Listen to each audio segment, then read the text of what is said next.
għal-bniedem u Alla jrid imiss qalb il-bniedem u l-bniedem jiftaħ qalbu għalih. Ma aħna rridu nitolbu, hemm bżonn li nitolbu. Il-Knisja ma tistax iżomm wieqfa jekk ma titlobx flimkien. U d-dinja għandha bżonn it-talb tal-Knisja għall-konverżjoni. Għaliex il-mulej eżistijaj importanti nifhmuha, Ġesu kull ma għamel u biżżejjed, però daħħal il-Knisja miegħu. Ma għamel xejn mingħajr il-Knisja, jiena dejjem inħobb ngħid. L-ikbar ħaġa li l-mulej jagħtina x'inhija l-Ewkaristija. Hemm xi ħaġa ikbar minnha? M'hemmx. Jagħtilna mingħajr il-Knisja? Le. Ma jagħtinix l-Ewkaristija mingħajr il-Knisja.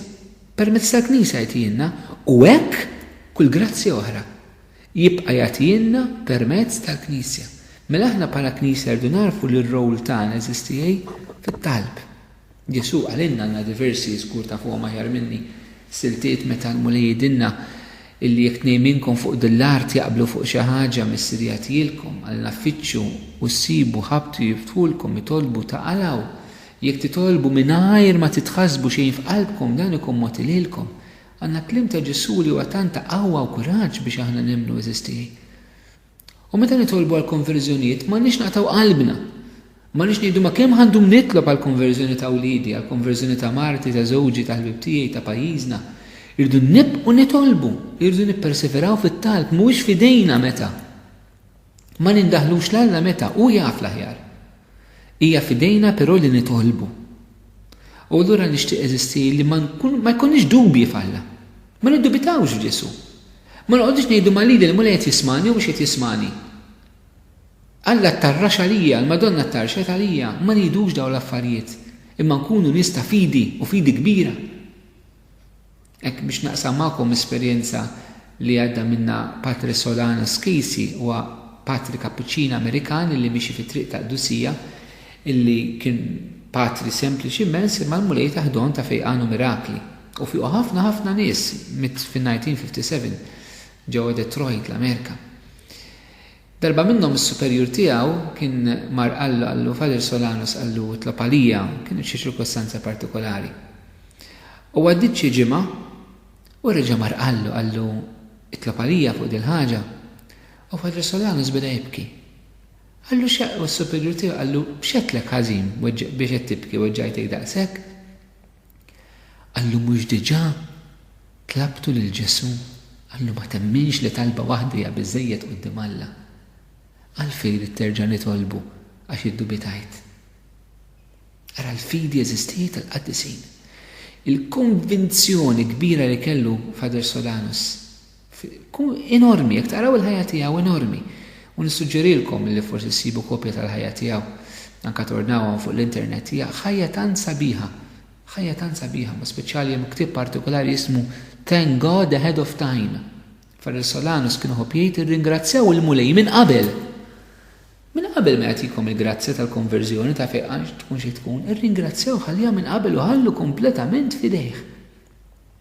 Ma eżistieli anke biex nitolbu għall-konverżjonijiet hekk fidi, perseveranza, fiduċja, u speċjali proponejt it-talba tar-Rużarju ma' Marija, Kurunella taħlena divina li hija xewqa ta' Ġesu nnifsu, li aħna nitolbuha kif qal Santa Faustina. U ovvjament l-ikbar talbi talba tal-Quddiesa.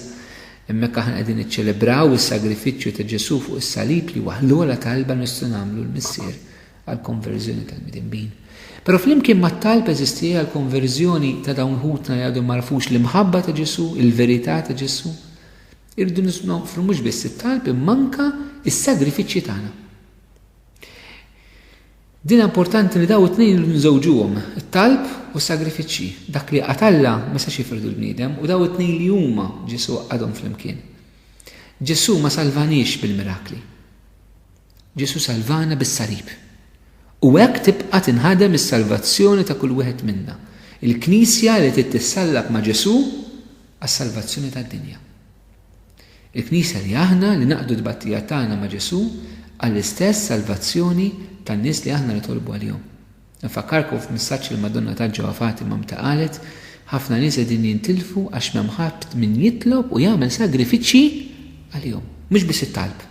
Imma t-talb u s-sagrifiċċju nafu li t-tfal ta' Fatima pereżempju kienu jagħmlu sagrifiċċji anke kbar, pereżempju jorbtu ħabel ma' qaddhom biex joffru d-battija li jħossu, is-sens anke tal-penitenzi korporali. Is-sens tas-sawm is-sens ta' sagrifiċċji oħrajn eżisti li aħna nistgħu ngħaddu minnhom matul il-ġurnata, mhux li forsi jkunu sagrifiċċji kbar, għax mhux kemm hu kbir is-sagrifiċċju li għod, imma kemm tpoġġi mħabba. Jista' jkun sagrifiċċju kbir mingħajr imħabba u m'għandu l-ebda valur quddiem Alla.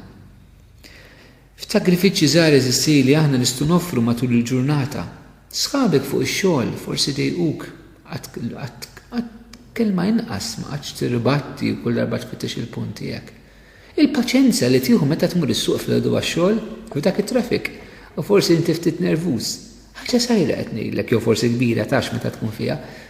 Però titlifix dik l-opportunità, offriha. Persuna li tiġi tkellmek u toħodlok il-ħin, meta taf li forsi maġġel biex tagħmel xi ħaġa oħra, tibqa' tagħtiha dak li ftit ħin iktar. Kemm huma sagrifiċċji żgħar tistieħi, mort ma sibx li kell fil-ħin. Il-fatt li mort biex tixtru kellek tikjuja u inti maġġel. Flok tiżbel, tinkorla u tara x'tagħmel, offriha.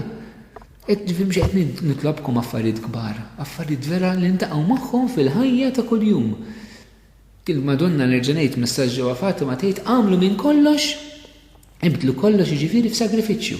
F'dan is-sens ibdlu kollox f'sagrifiċċju. Il-ħajja ta' kuljum, ġifieri aħna l-ħajja li hija maġla, xi kultant nieħdu paċenzja anke tistenna kompjuter ixel u kol tiġi meta tkun maġġel ġieli tara żejda, tfittir l-affarijiet iktar malajr. Dawn l-affarijiet ċekċekiet li nistgħu nofruhom tant minn qalbna.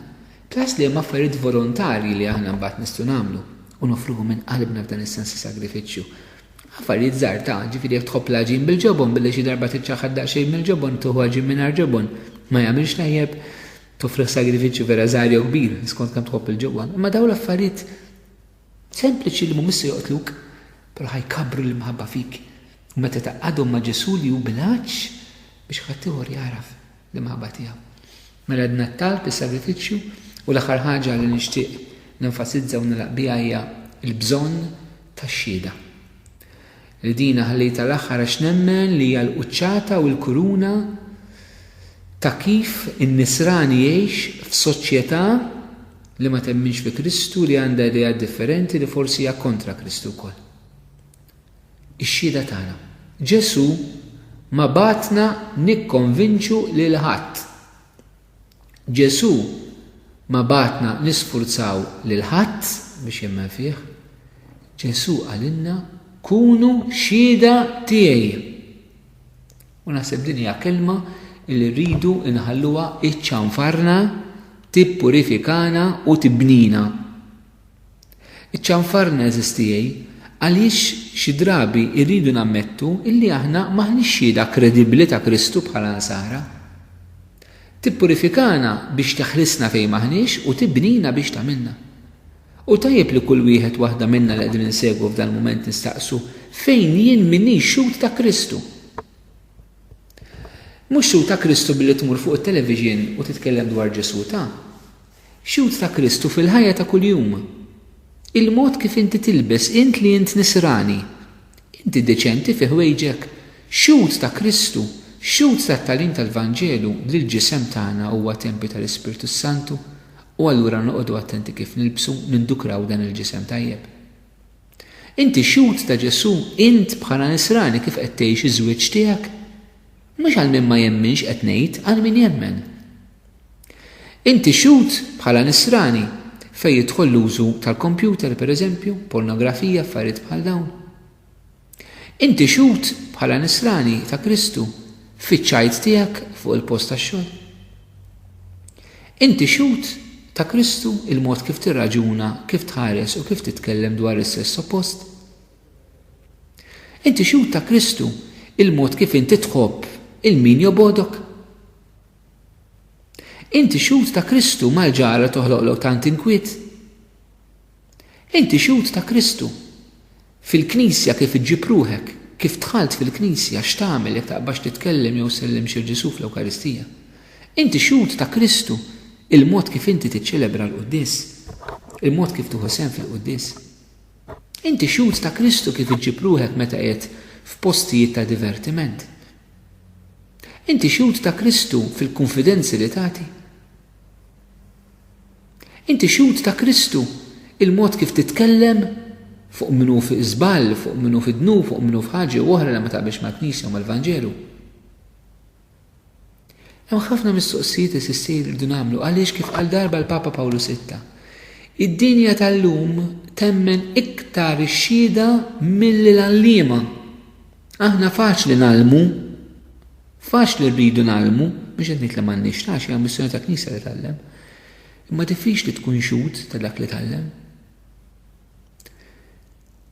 Pawlu VI kien qal, id-dinja tal-lum temmen iktar ix-xhieda milli l-għalliema u temmen lill-għalliema għax ikunu xhieda.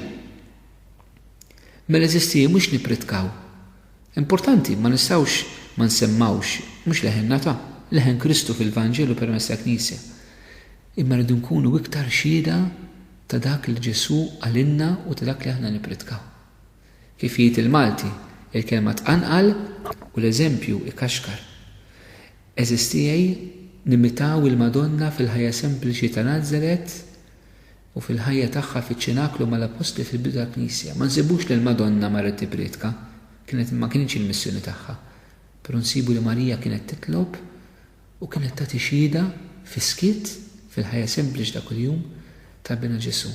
Jalla eżistijaj daw ir-riflessjonijiet li għamilna daw it-leġġimat jgħinuna jagħtuna mod evanġeliku kif aħna nistgħu ngħixu l-fidi nisranija tagħna fis-soċjetà u fil-kultura tal-lum li iva mhux dejjem taqbel mal-kultura tal-Vanġelu u ma' Kristu, però din mhux biex tagħmilna kontrija. Din biss biex tagħtina lina l-insara nerġa' ngħid opportunità ġdida kif aħna sejrin nevanġelizzaw u nwasslu l-Ġesu fid-dinja tal-lum. Hija sfida u mhijiex teddida. Jekk nagħmlu dan, il-mulejja tina slim.